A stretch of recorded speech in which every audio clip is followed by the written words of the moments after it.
प्रिय विद्यार्थियों, MA final इतिहास विषय के विद्यार्थियों हेतु भारतीय कला एवं स्थापत्य के अंतर्गत प्रस्तुत वीडियो का विषय है महाकाव्यकालीन कला।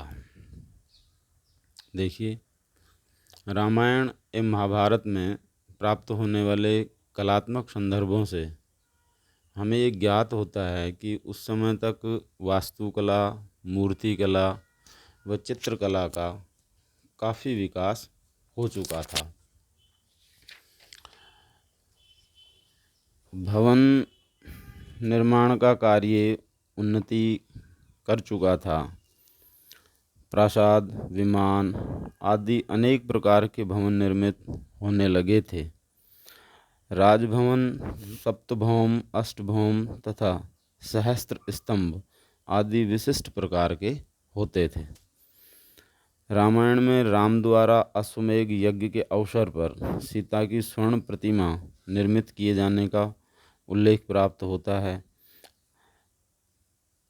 इसी प्रकार कीमती धातुओं एवं कई प्रकार के बहुमूल्य रत्नों से अलंकृत रावण के पुष्पक विमान को उस काल के कलाकारों के शिल्प कौशल का उत्कृष्ट उदाहरण माना जा सकता है। उस समय चित्रशाला गृहाणी शब्द से बहुसंख्यक चित्रशालाओं के अस्तित्व में होने का बोध होता है। राम के राजप्रसाद की दीवारों पर अनुपम चित्र उत्कीर्ण थे। इसका उल्लेख भी हमें रामायण से प्राप्त होता है। महाभारत में भी कलाओं से संबंधित विविध प्रकार के विवरण हमें प्राप्त होते हैं।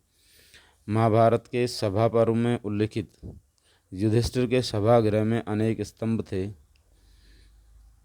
उसमें स्थान स्थान पर स्वर्ण वृक्ष निर्मित किए गए थे।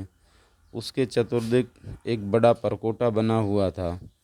हीरा मोती आदि रत्नों से द्वार बनाया गया था। सभागृह की दीवारों को विभिन्न प्रकार के चित्रों से सजाया गया था।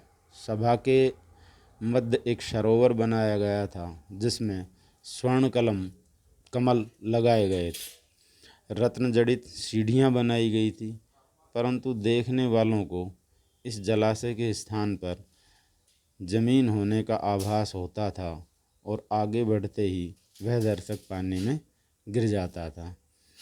इसी प्रकार सभागृह के अनेक भाग दर्शकों को चकित करने की क्षमता रखते थे। इस स्थान पर भूमि पर पानी होने का आभास होता था।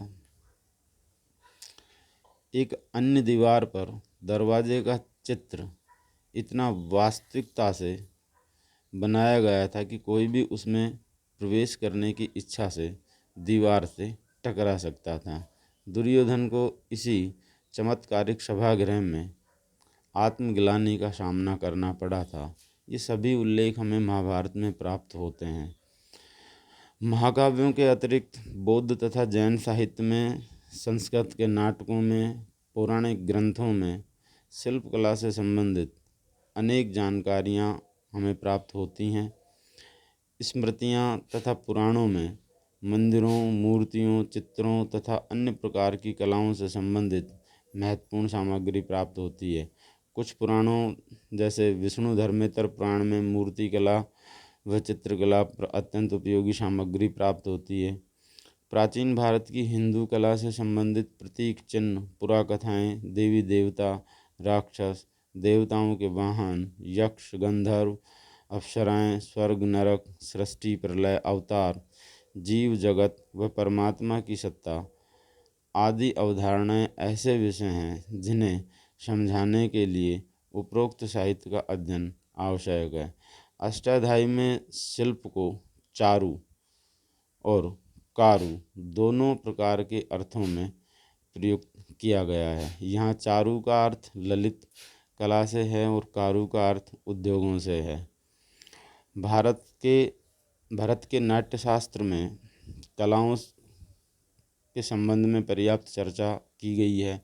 वात्स्यायन के कामसूत्र में 64 प्रकार की कलाओं की एक विस्तृत सूची आलेख्य नामक अध्याय में प्राप्त होती है, जिसमें वास्तु विद्या, पर भी उचित सामग्री प्राप्त हो जाती है। कालिदास के काव्यों एवं नाटकों में भी कला के अनेक संदर्भ में प्राप्त होते हैं।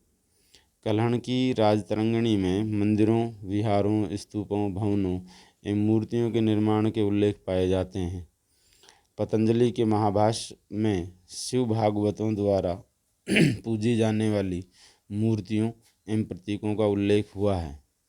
अर्थशास्त्र में दुर्गों एवं देवियों की मूर्तियों का उल्लेख हुआ है। वराहमिहिर की वृत्त संहिता में वास्तुशिल्प एवं चित्रशिल्प संबंधी सूचना हमें प्राप्त होती है। इनमें साधारण भवनों के साथ साथ राजप्रासादों के निर्माण संबंधी रोचक वर्णन भी हमें प्राप्त होता है। इसी प्रकार हर्षचरित व कादम्बरी, दंडी के 10 कुमार चरित, दामोदर गुप्त के